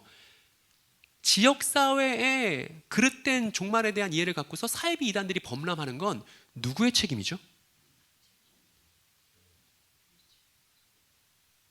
누구의 책임입니까, 여러분? 그래요. 그거라고요, 여러분. 그래서 교회가 스스로 반성하지 않고는 사이비 이단 문제의 첫 단추도 꿰는 게 아닌 거예요, 여러분. 상황이 이렇다 이 말입니다. 그런데도 교회에서 그냥 나 개인이 신앙생활 잘하고 우리 가족 복 받고 나중에 우리가 들려서 휴거 되면 되겠지 끝, 내지는 천국 가면 되겠지 끝, 이건 하나도 예수를 따르는 모습이 아니에요, 여러분. 절에 가도 똑같은 거 합니다. 그거 아니에요. 지역사회에 예수와 올바른 종말론에 대한 올바른 지식을 공론화시키는 거, 그거 위해서 이 지역사회에 송파동 교회가 있는 거예요. 그러니까 이 목적을 갖고 우리가 이 목적에 부합한 삶의 태도를 가질 필요가 있습니다. 그런데 사이비 이단들은 그릇된 종말론 배우려고 열심을 내서 배울 때 교회는 공부 안 합니다. 또 가르치지도 않습니다. 이게 지금 전국 교회 현실이라는 걸 제가 눈으로 보고 귀로 들었기 때문에 여러분께 직접 말씀드립니다. 그래서 지역사회 사이비 이단이 창궐하는 이유는 교회가 교회답지 않기 때문입니다. 그러면 반대로 지역사회에 창궐한 사이비 이단 문제를 해결하는 방법은 뭐예요? 교회가 올바른 내용을 공론화시키는데 전심전력하는 겁니다. 그리고 올바른 내용이라는 건 그 중추에 뭐가 놓여있다? 종말에 대한 바른 이해가 놓여있다는 것입니다. 우리가 앞에서 다뤘던 내용 중에 저런 내용이 있었죠. 종말이 되면 곡이라는 민족이 이스라엘을 치게 될 거라고. 그래서 세대주의 종말론 여전히 믿고 있는 사람들이 지금도 3차 세계대전이 일어날 거고 뭐 이런 얘기들을 합니다. 여러분 이 사람 제가 잘 그렸나요? 누군지 알아보시겠나요? 저 사람 누구냐면 전광훈 씨죠. 잘 그렸다는 얘기죠, 지금 반응은. 그리고 이 사람 누구냐면 모르실 수 있는데 사랑침례교회라고 혹시 유튜브에서 보셨습니까? 정동수 씨입니다. 유튜브 채널이 상당히 크고 많은 사람들이 영향을 주고 있습니다. 여러분, 근데 이 두 인물이 뭐라고 주장했냐면 곡과 마곡의 전쟁, 에스겔에 나오는 곡과 마곡의 전쟁은 러시아와 중동의 전쟁이다 라고 얘기합니다.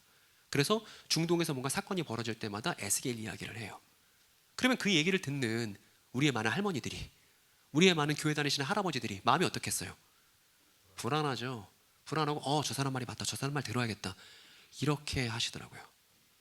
그리고 신천지는 들떠서 이제 신천지는 저런 얘기를 보고서 한국교회는 성경도 몰라, 저렇게 잘못 말해, 이렇게 또 얘기를 합니다. 그러니까 상황이 지금 2중 3중으로 꼬여 있죠. 근데 유감스럽게도 우리의 이웃들은 저 사람들이 정광훈 씨가 또 정동수 씨가 교회를 대표한다고 생각합니다. 근데 여러분, 우리는 장로회 합동교단에 있잖아요. 교단 총회 결정 들어가서 확인해 보시는 분 계십니까? 교단 총회 결정 기사를 통해서나 내지는 교단 회의록 요청해서 보시는 분 계십니까? 내지는 목사님 교단 총회에서 결정된 내용 교인들에게 공유하십니까? 그러니까 우리는 다 개교의 주의예요. 그래서 교단에서 어떤 결정했는지 별로 다들 관심도 없어요. 근데 주 8개의 교단 이단 사회비 대책위원장 연합회에서 뭐라고 했냐면 정광훈 씨 반성경적이고 비신앙적이고 비신학적이다 이렇게 얘기했습니다. 그리고 또 한계총에서 뭐라고 그랬냐면 아예 이단 규정을 해버렸죠. 그리고 예장합동에서 우리 교단인데 2021년 106회 총회에서 정광훈 씨 집회 참여 금지 결의했습니다. 근데 저렇게 교단 총회에서 결정하면 뭐예요? 버스 대절해갖고 다 우르르 가서 거기서 집회에 참여하고 있는 게 다 우리 교인들인데, 다 지방에 있는 분들 막 버스 대절해서 올라오시는데. 정동 씨도 마찬가지입니다. 예장합동에서 또 결의를 했죠. 이단성이 있으니까 참여 금지하고 어미 경계해야 된다 얘기했습니다. 그러니까 교회 전체 결정 우리가 귀를 세우고 잘 들어볼 필요가 있죠. 교단 신학자들이 열심히 연구한 내용, 결정한 내용들, 오랜 기간 회의를 통해서 결정된 내용들을 우리가 잘 공유할 필요가 있습니다. 개교회주의 극복을 위해서도. 어쨌든 저 친구는 어떤 친구냐면 송파동 교회 남자 청년이에요. 여러분, 송파동 교회 남자 청년 종말에 대해서 제대로 알까요? 물론 저를 만나기 전에 말입니다. 잘 알까요? 잘 모르겠죠. 저 친구 모태신앙이라서 송파동 교회에서 오랫동안 신앙생활했고 주일학교 다 했고 청소년부 지났고 이제 청년이 됐습니다. 이제 대학교 들어가야 돼요. 그런데 저 친구 종말에 대한 제대로 된 이해를 주일학교에서 함양 받았을 리? 없어요. 특히 우리 교단이라 제가 잘 알아요. 없어요, 여러분. 그래서 세상 끝 그게 뭐야? 발세? 종말? 잘 모르겠는데? 그러다가 이 친구는 모태신앙임에도 불구하고 기독교의 건전한 종말론을 들어본 적도 없는 세대들이 지금 교회 안에 있다 이 말입니다. 송파동 교회는 예외 아닐 거라고 생각합니다. 지금 다른 교회도 다 그러니까. 근데 이러다가 이제 저 친구 생각해요. 종말? 종말은 저런 할아버지나 얘기하는 거 아니야? 우리 얘기 아닌 거 아니야? 라고 건전한 종말론은 기독교에 있는 자기 자신의 것임에도 불구하고 그게 어떤 의미인지 잘 모른 채 그렇게 신앙생활하는 친구들이 태반입니다. 그러다가 이 친구가 성경을 피다가 이런 구절을 봤어요. 예를 들어 보라 여호와의 날 곧 잔혹히 분내며 맹렬히 노하는 날이 이르러 땅을 황폐하게 하며 그 중에 죄인들을 멸하리니 하늘의 별들과 별무리가 그 빛을 내지 아니하며 해가 돋아도 어두우며 달이 그 빛을 비추지 아니할 것이로다. 이런 무시무시한 예언서 구절을 받다 칩시다. 그럼 저 친구 무슨 생각하겠습니까, 여러분? 이제 지구가 박살 난다는 내용이 성경적이구나. 역시 종말은 미래에 찾아오는 파국의 날이구나. 이렇게 생각할 게 뻔하잖아요. 그런 의미가 아닌데. 그런데 만약에 저 친구가 저렇게 생각하고 있다가 누구를 만나게 되냐 하면 이제 사이비 이단들을 만나게 됩니다. 여러분, 사이비 이단들은 주일학교가 없어요. 사이비 이단들은 젊은 피를 다 어디서 수혈해요? 대학교 새내기들을 통해서 다 수혈해요. 그래서 우리 젊은 세대들이 다 사이비 이단 가 있는 겁니다. 사이비 이단들이 하는 얘기 뭐예요? 종말에 대한 진실 우리가 얘기해 줄게. 교회는 가르치지 않지, 우리가 얘기해 줄게 하면서 미래에 찾아오는 파국이 맞아. 근데 내 말을 들으면 그 파국에서 피할 수 있어. 이 소리 할 거 아닙니까? 뻔하지 않습니까? 그러다가 또 이런 또 변종도 나오겠죠. 이만희 씨나 정명석 씨 같은 경우에는 야 그런 거 아니야. 영적인 의미가 있으니까 내 말 들어라. 이럴 거 아니에요. 뭐에 대해서? 종말에 대해서 말입니다. 지금 이런 일이 계속 한국 근현대사 안에서 계속 벌어지고 있는 거예요.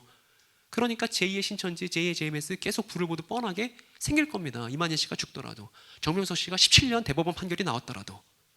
문제가 어디서부터 꼬인 거예요?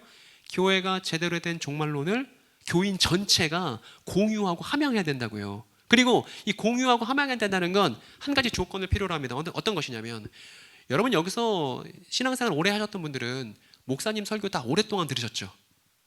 근데 제가 발견한 게 있어요. 뭐냐면 교회에서 신앙생활 오랫동안 하셨던 분들에게 창세기부터 요한계시록까지 무슨 내용인지 한번 대충이라도 설명해 보세요 라고 하면, 권사님께 그렇게 하면, 장로님께 그렇게 하면 말씀하실 수 있다 없다?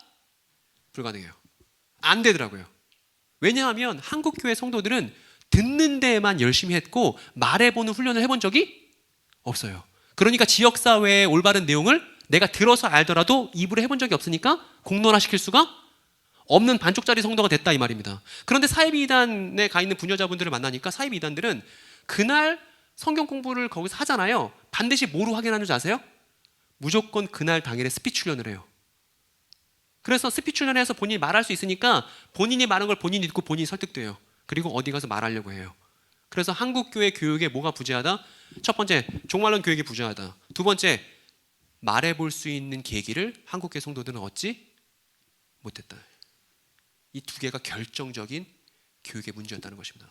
그래서 제가 권면 드리고 싶은 겁니다. 아니요, 권면이 아니라 이거 반드시 해야 된다고 애걸복걸 하고 싶습니다. 뭐냐면 송파동 교회 주일학교 교육이 어떤지 다 총체적으로 돌아볼 필요가 있습니다. 돌아보고 요절 암송 이 정도는 안 되는 거예요. 반드시 스피치 할 수 있어야 됩니다. 그 성경 내용에 대해서 성경 내용에서 스피치 할 수 있어야 되고 말해보는 훈련을 해봐야 됩니다. 그래서 적어도 유초등부 때는 좀 얼기설기 배우더라도 청소년부 지나서 내지는 청년부 되면 창세기부터 요한계시록까지 선명하고 해박하게 해상도를 더 올려서 말할 수 있고 설명할 수 있는 수준이 돼야, 그래야 이게 교회 교육의 성취도를 달성했다고 말할 수 있지 않겠습니까, 여러분? 저는 제가 여러분들께 대단히 높은 수준의 무언가를 요구한다고 생각하지 않습니다. 제가 사도행전을 보니까 사도행전에서 믿었던 사람들은 다 성경 이야기 줄줄줄 해서 아브라함 때부터 시작해서 왜 예수께서 오셨는지를 스데반도 설명하고 바울도 설명하고 베드로도 설명합디다. 베드로는 일자 무식했던 사람에도 불구하고 성령 받고 그 얘기 합디다. 스데반은 죽기 직전의 순간에서도 당신 마지막으로 죽기 직전이니까 할 말 해보셔.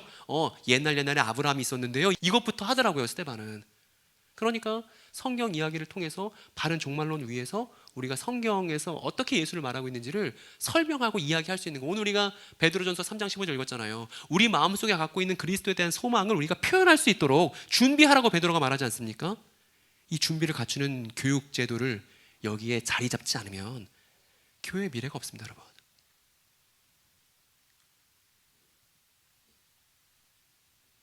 그래서 이제 오늘 마지막 태제입니다. 종말의 비밀 공개. 앞에서 우리가 배웠었던 걸 다시 한번 갈무리 봅시다. 하나씩 확인해 볼게요. 여러분, 모든 민족을 소집하는 유다의 왕이 등장하셨나요? 야곱의 별이라 불리는 그 통치자가 일어나셨나요? 누구십니까? 그렇죠. 여러분, 성경에서 일어나다는 부활하다랑 같은 원문이에요. 그러니까 부활은 다시 살 활자를 쓰지만, 한자로 그렇게 쓰지만 성경에서 부활은 원문으로 보면 stand up이에요. 일어남이에요. 그래서 엄마가 아침에 일어났을 때 딸아 일어나, 학교 갈 시간이야, 일어나. 그 일어나가 부활이에요, 여러분. 그래서 성경이 일어나다는 부활하다랑 똑같다는 걸 여러분 아셔야 됩니다. 그래서 소녀야 일어나라 달리다 굼이 뭐예요? 소녀야 부활해라, 그 말이라고요. 그래서 야곱의 별이라는 통치자가 부활하는 일이 벌어졌습니다. 모든 민족을 싹 다 소집할 수 있는 만왕의 왕이 유다 지파에서 등장했죠. 이미. 누구냐면 우리가 사랑하는 그리스도이시죠. 그리고 여러분, 그러면 스스로 부패했었던 이스라엘이 하나님께 돌아왔나요? 세 번째는 어떻습니까? 스스로 부패한 이스라엘이 하나님께 돌아왔나요? 언제부터요? 언제부터요? 여러분, 스스로 부패한 이스라엘 누구냐면 다 유대인들이잖아요. 유대인들이 그리스도께서 나타나셨을 때, 그분이 십자가에 지시고 부활하셨을 때 그분께 돌아왔습니까? 안 돌아왔습니까? 예, 예수님을 따르는 12사도들은 다 어느 나라 사람이에요? 다 이스라엘 사람들, 유대인이니까 이 사람들 돌아온 거야, 안 돌아온 거예요? 돌아왔죠. 하나님의 충실한 사도가 됐죠. 타락한 유대인임에서도 불구하고 그리스도를 통해서 하나님의 든든한 군사가 됐죠. 그리고 이들뿐만 아니라, 여러분 이거 읽어보세요. 사도행전 6장 7절. 하나님의 말씀이 계속 퍼져나가서 예루살렘에 있는 제자들의 수가 부쩍 늘어나고 제사장들 가운데서도 이 믿음에, 그럼 유다 지파의 사자가 등장했을 때 유대인들, 타락했던 유대인들이 돌아오는 일들이 실제로 있었던 거예요, 없었던 거예요? 그러니까 무슨 날이에요? 종말이죠, 여러분. 그리고 진노 끝에 시행되는 하나님의 뜻을 이 사람들이 마침내 깨닫게 되었을까요? 여전히 모르게 됐을까요? 깨닫게 됐죠. 그 깨닫게 된 내용을 두 글자로 뭐라고 그러는지 아십니까? 비읍이응입니다, 여러분. 그렇죠. 그렇죠. 이 진노 끝에 시행된 하나님의 그 뜻을 깨닫게 됐는데, 그 하나님의 뜻을 가리켜서 우리가 쉽게 뭐라 그래요? 이사야의 용례를 따라서 복음이라고 한단 말입니다. 복음. 그러니까 복음도 종말의 기쁜 소식인 것이죠. 그리고 그 진노로 따는 게 아니라 로마에 의해서 가진 핍박과 어려움을 유대 민족들이 당하지 않았습니까? 심지어 어떤 지경에 이르렀냐면 예루살렘이 다 박살났잖아요. AD 70년에. 근데 그럼에도 불구하고 저 나라가 쫄딱 망하는 파국 속에서도 많은 유대인들이 그리스도를 통해서 하나님께 다시 돌아오는 일이 벌어졌고 그들이 마침내 깨닫게 된 내용이 있는데 그 깨닫게 된 내용이 이 사람을 통해서 우리에게 전달이 많이 되고 있습니다. 여러분 저 사람 누군지 아시나요? 13번째 사도라 불리는 바울이죠. 바울이 이렇게 말합니다. 그 깨닫게 된 거에 대해서. 이거는 멋있는 내용이니까 우리 모두의 내용이니까 한번 같이 읽어보겠습니다. 우리도 모두 전에는 그들 가운데서의 육신의 정욕대로 살고 육신과 마음이 원하는 대로 행했으며 나머지 사람들과 마찬가지로 날 때부터 진노의 자식이었습니다. 그러나 하나님은 자비가 넘치는 분이셔서 우리를 사랑하신 그 크신 사랑으로 말미암아 범죄로 죽은 우리를 그리스도와 함께 살려주셨습니다. 여러분은 은혜로 이게 진노 끝에 마침내 시행된 하나님 마음속에 품었던 깊은 뜻이라고요. 진노의 자식이었던 우리가 마침내 그리스도를 통해서 다시 일어나게 된 거 말입니다. 다시 새롭게 살아나게 된 거 말입니다. 우리의 구원, 복음, 이게 종말이 되어서야 마침내 벌어진다는 그 소식들 중에 하나였다고요. 그리고 이뿐만 아니라 골로새서도 볼 필요가 있습니다. 여러분 골로새서 우리가 방금 읽었었던 구절과 골로새서의 비슷한 단어들이 연결되니까 이거 잘 읽어보세요. 이것부터 그러므로 곧 음행과 더러움과 정욕과 악한 욕망과 탐욕을 죽이십시오. 탐욕은 우상 숭배입니다. 이런 것들 때문에 하나님의 진노가 내립니다. 여러분도 그렇게 행동했습니다. 그러나 이제 여러분은 새 사람을 입으십시오. 이 새 사람은 자기를 창조하신 분의 형상을 따라 끊임없이 참 지식에 이게 하나님 마음속에 있었던 깊은 뜻이고 마침내 진노가 끝나고 하나님의 자녀로서 새 사람으로서 끊임없이 새롭게 돼서 참 지식에 이르게 됩니다. 이 사람이 얻는 참 지식 중에 하나는 뭐냐면 내가 이제 마침내 언제를 살고 있다는 거예요. 내가 이제 마침내 성경이 오랫동안 예고했었던 종말을 살게 되는 새 사람이구나 라는 지식을 얻게 된다는 것입니다. 그러면 이렇게 참 지식을 얻게 된 사람은 종말이 두려울까요? 안 두려울까요? 안 두렵죠. 종말 때문에 불안을 만들고 자기 말을 들어야 된다는 사자들에게 속을까요? 안 속을까요? 속을 수가 없습니다, 여러분. 종말에 대한 참된 지식이. 그리고 이 사람 세례요한인데 세례요한도 똑같은 거 말했습니다. 이렇게요. 아버지는 아들을 사랑하셔서 모든 것을 아들의 손에 맡기셨다. 아들을 믿는 사람에게 영생이 있다. 근데 아들에게 순종하지 않는 사람은 생명을 얻지 못하고 도리어 하나님의 진노가 그 위에 머물러 있다. 그럼 하나님의 진노 끝에 찾아오는 그 깊으신 하나님의 뜻의 시행에 참여하는 그 복음의 소식이야말로 죄 짓는 사람에게 필요한 가장 기쁨의 소식, 영광의 소식이 될 것이다. 세례요한은 예수님의 십자가도 보지 못했는데 구약 성경만 열심히 읽었던 세례요한인데 그럼에도 불구하고 저렇게 알고 있지 않습니까? 왜냐하면 종말의 소식이, 복음의 소식이, 예수의 소식이 뿌리가 어디에 있어서? 구약 성경에 두고 있어서. 그래서 이것도 우리가 해결했고요. 이것도 해결했고요. 이것도 해결했고 이것도 해결했습니다. 그러면 이거 하나 남았네요. 모든 민족이 높이 솟은 주님의 성전으로 모임. 이것도 종말에 벌어지는 일 중에 하나잖아요. 여러분 모든 민족이 높이 솟은 주님의 성전으로 모이는 일 벌어졌을까요? 안 벌어졌을까요? 어떻게 벌어졌죠? 말씀해 주세요. 그렇죠. 정확히 말씀하신 거죠. 그렇죠. 그게 언제만 벌어질 수 있는 거냐면 종말이 되어야만 벌어질 수 있는 일이 지금 자매님 말씀하신 바로 그 일이다 이 말입니다. 제가 성경적 근거를 갖고 왔는데 이 사람이 이사야입니다. 이사야가 아까 말했죠. 많은 이방인들이 높이 솟은 주님의 산에 있는 성전으로 모이게 될 거라고. 이사야서 2장 2절이었잖아요. 마지막 때에 주님의 성전이 서 있는 산이 모든 산 가운데서 으뜸가는 산이 될 것이며 모든 언덕보다 높이 솟을 것이니 모든 민족이 물밑에 그리로 몰려올 것이다. 이렇게 예언했는데 여러분 이제 꼼꼼하게 예리하게 사도의 메시지를 잘 보시기 바랍니다. 바울이 뭐라고 말했냐면 같이 한번 읽어볼까요?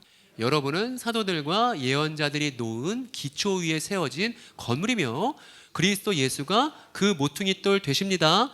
그리스도 안에서 건물 전체가 서로 연결되어서 주님 안에서 자라서 성전, 하나님이 성령으로 거하실 처소가 됩니다. 이렇게 했습니다.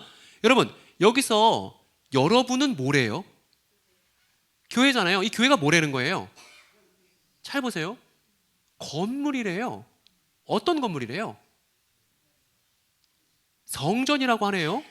그리스도께서 죽고 건축자들이 버린 그리스도께서 다시 모퉁이 돌로 부활하셨을 때 그 그리스도와 연결되어서 여러분이 마침내 뭐가 된 거예요? 성전이 된 거예요. 하나님이 성령으로 거하실 처소가 된 겁니다. 그러니까 여기서 말하는 성전은 뭐예요? 곧 우리 옆에 있는 우리 형제자매들과 얘기합시다. 우리가 성전입니다. 빨리 얘기하세요. 여러분 두 가지 물어봅시다. 하나, 여러분 성전 건축 헌금 말 돼요 안 돼요? 여러분 성전 건축 헌금 말 돼요 안 돼요?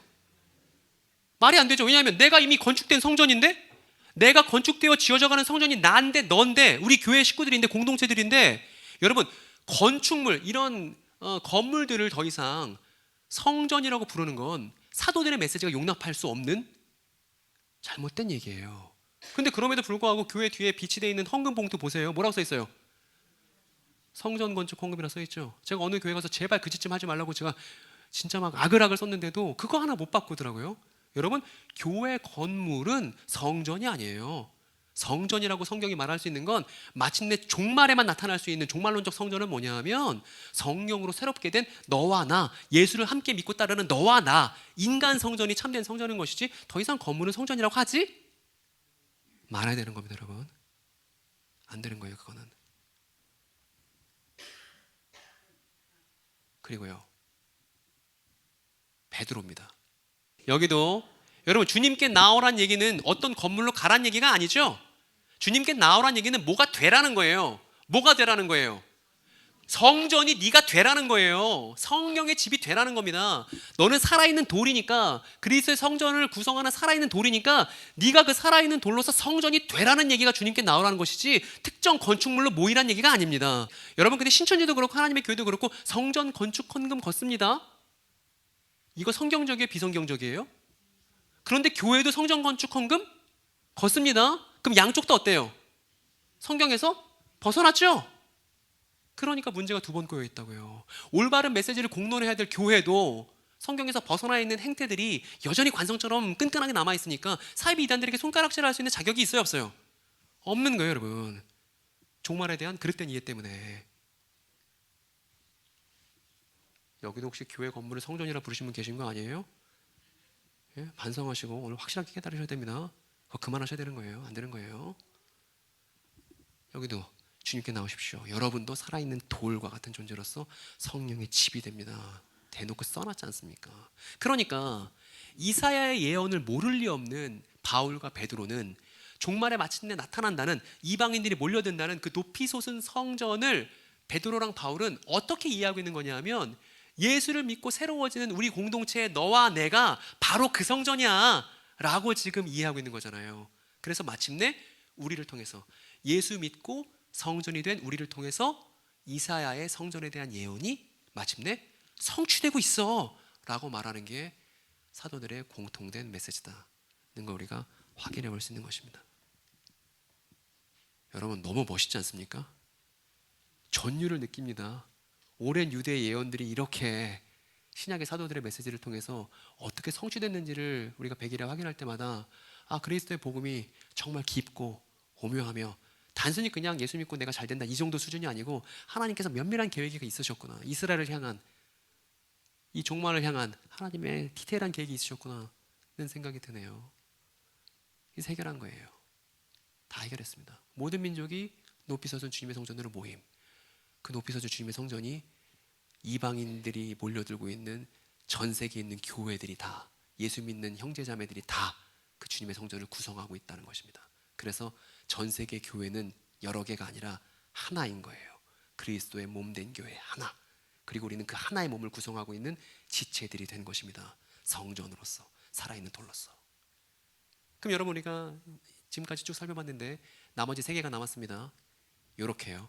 근데 여러분 이제 시간이 너무 지났으므로 저 세 개를 제가 다 할 수가 없고 목사님께 넘겨서, 이제 목사님이 곡이 이스라엘 땅을 공격한다고, 종말에 공격한다고 했는데 그게 무슨 의미인지, 그리고 느부갓네살 꿈이 종말에 대해서 설명한다고 했는데 느부갓네살 꿈이 어떻게 이제 해몽이 되는 것인지, 그리고 천사가 다니엘에게 환상을 여러 개 보여줬는데 그 환상들의 의미는 무엇인지 여러분들이 이제 목사님의 입을 통해서 연속 설교를 듣게 이제 되실 겁니다. 목사님 하실 거죠? 예, 맞다고 됐습니다. 자, 마음 편하게 갈 수 있습니다. 여러분 요거 하나 읽어봅시다. 요거는 제가 어느 교회 가나 꼭 하는 거니까. 혹시 이 교회를 대표해서 우리 성도분들 중에 한 분이 큰 소리로 한번 읽어주실 수 있나요?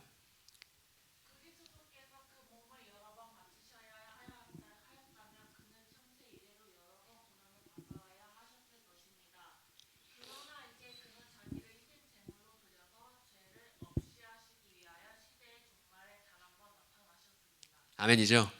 여러분 잘 보세요. 눈을 부릅뜨고 잘 보세요. 시대의 종말이라는 단어가 보이시죠? 시대의 종말에 그리스도께서 나타나실 것입니다예요? 나타나셨습니다예요?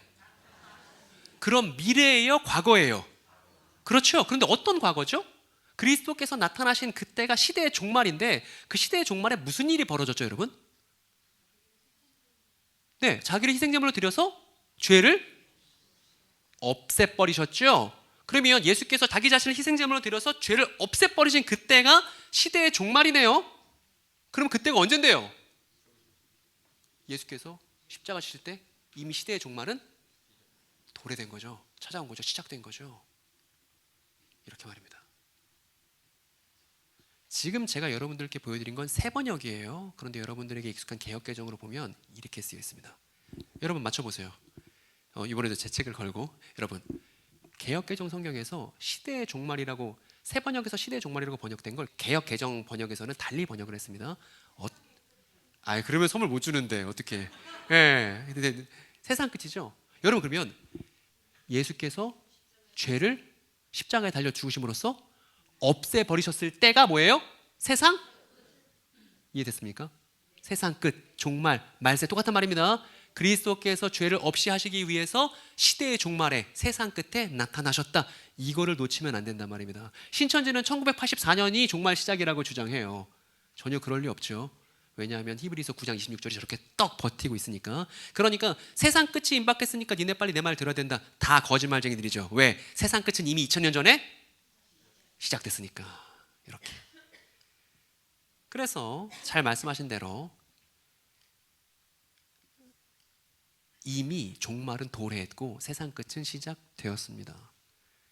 그리고 이 이미 도래한 종말 세상 끝 이 시간 속에서 무슨 일이 벌어지냐면 야곱의 별 앞에 모여서 성전이 되는 모든 민족의 사람들이 오늘날도 나아오고 있죠.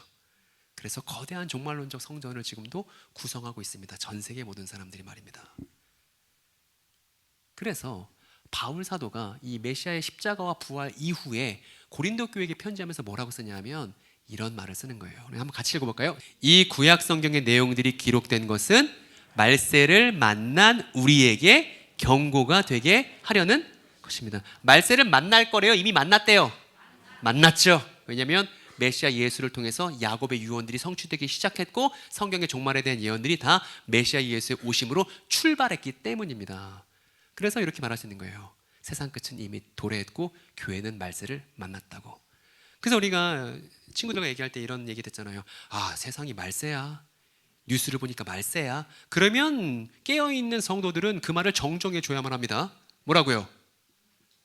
야, 지금이 말세가 아니라 세상은 원래 이랬고 메시아 예수의 십자가를 통해서 말세 시작됐는데 네가 알고 있는 말세가 그 말세가 아닐걸 하면서 올바른 말세에 대한 내용, 종말에 대한 내용을 공론화시킬 수 있는 기회를 얻어야겠죠. 그걸 여러분들이 하실 수 있으면 너무 좋겠다 싶습니다.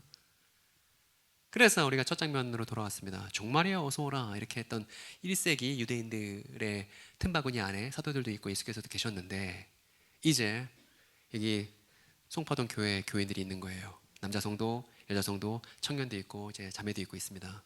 교회는 무엇이냐면 교회는 따라합시다. 교회는 시작된 종말에 참여한 사람들. 이걸 기억해야 된다는 것입니다. 그리고 우리는 이미 예수를 통해 도래한 새로운 시간 속에 들어와 버렸어요. 그럼 여러분이 잘 고민해 보세요. 이거는 여러분들께 고민거리로 남겨드릴게요. 종말이 시작되기 전과 종말이 시작된 이후 뭐가 달라졌는지를 잘 생각해야 됩니다. 종말이 시작되기 전과 종말이 시작되고 나서 뭐가 결정적으로 달라졌는지를 생각하셔야 돼요. 그리고 그 결정적으로 달라진 게 내 삶에 적용되어야 됩니다. 그게 새 사람이 되는 길입니다. 갈라디아서 6장 15절에서 써 있고 5장 6절에 써 있습니다. 할례나 무할례나 중요한 것은 없고 중요한 것은 새 사람이 되는 것이 중요하다. 종말을 사랑하는 사람답게 새 사람이 되기 위해서 종말 전과 종말 이후가 뭐가 결정적으로 달라졌는지 반드시 고민해 보셔야 됩니다. 이것이 교회의 고민입니다.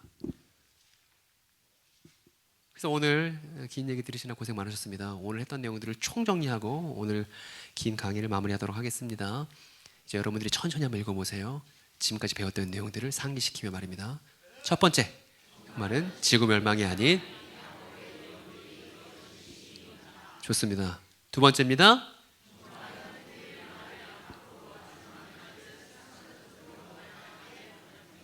그렇죠. 세 번째는 종말에 관해 바른 가르침을 주는 교회가 지역사회를 이단적 가르침으로부터 지킬 수 있습니다.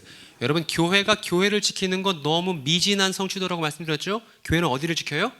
지역사회를 지키는 거예요. 교회는 자기 생존을 위해서 일하지 않습니다. 타인의 생명을 위해서 일합니다. 그러니까 교회는 이단 사역이라 할지라도 교회를 지키는 거에 목적을 두지 않고 지역사회를 지키는데 목적을 둬야 이단 사역을 바르게 할 수 있다. 그리고 이단 사역은 특수한 사람들이 하는 게 아니에요. 저는 목사도 아니고 전도사도 아닙니다. 동네 아저씨고 예수를 믿는다는 이유만으로도 그릇된 가르침에 사로잡혀 있는 사람들을 섬기는 일에 즐겁게 참여하고 있습니다. 그래서 여러분들도 그렇게 하실 수 있으면 좋겠다. 그리고 그렇게 하셔야만 한다. 마지막 네 번째는요, 종말은 마침내 예수를 통해 그 성취가 시작된 교회. 그렇습니다. 여러분 다 이해되셨나요? 예, 고생들 많으셨습니다, 여러분. 이상의 내용들을 잘 알고 있으면 여러분 기대하는 게 있습니다. 좀 있으면 이제 이만희 씨가 죽을 거예요. 이만희 씨가 죽으면 지금 신천지 안에 몸담고 있는 사람들 마음이 어떨까요? 마음이 너무 힘들겠죠. 자신이 온통 기대고 있었던 뭔가가 허물어진다면 말입니다. 그때 그 사람들이 허한 마음을 갖고 너무 마음이 힘들 텐데, 자기가 들였던 노력만큼, 자기가 들였던 시간만큼 마음이 너무나 괴로울 텐데, 그럼에도 불구하고 교회로 돌아오지는 않을 거예요. 왜냐하면 교회에 대한 부정적인 얘기를 너무나 많이 들었기 때문에. 여러분, 그때 여러분들께 꼭 제안드리고 싶은 건, 지금부터라도 송파동 교회가 올바른 종말론 위해서 성경 이야기를 잘 준비했으면 좋겠습니다. 사이비 이단 경험자들에게 성경 이야기가 이거야라고 소개할 수 있도록 말입니다. 누가 오더라도 그 사람에게 성경 이야기를 소개할 수 있도록 건강을 회복했으면 좋겠습니다. 그리고 그렇게 됐을 때 우리 송파동 교회 앞에, 자, 오늘 교회 올 때 그 선교하는 교회라고 붙어있는 현수막 큰 거 봤거든요. 여러분 뭔지 아시죠? 그거 위에다가 신천지 교인 대환영이라고 붙이면 어떨까요? 신천지 경험자, 신천지를 비롯한 사이비 이단 경험자 대환영. 저희가 따뜻하게 맞아드리고 성경적으로 궁금한 거 있으면 충실히 해명해 드리겠습니다. 여러분들 섬기고 싶습니다. 그거를 이만희 씨 죽기 직전에 붙여놓는 거예요. 그래서 여러분 웃지만 저는 하나도 웃기지 않은 게, 왜냐면 제가 여기에 삶을 걸었거든요. 교회들마다 다니면서 이 얘기를 하거든요. 그렇게 해서 우리 사이비 이단에 빼앗겼었던 그 프로레 시절들을 다시 다 그리스도의 성전이 되게끔, 죄인도 원수도 친구가 되게 하는 그 일을 여러분들도 꼭 경험해 보셨으면 좋겠습니다. 하나님께서 이것을 너무나 열망하고 계시고, 우리가 그렇게 하고자 할 때 하나님께서 우리에게 지혜를 주시고 끈기를 주시고 역경을 이겨나갈 수 있는 용기를 주시리라 확신합니다. 이 시간 잠깐 기도하겠습니다.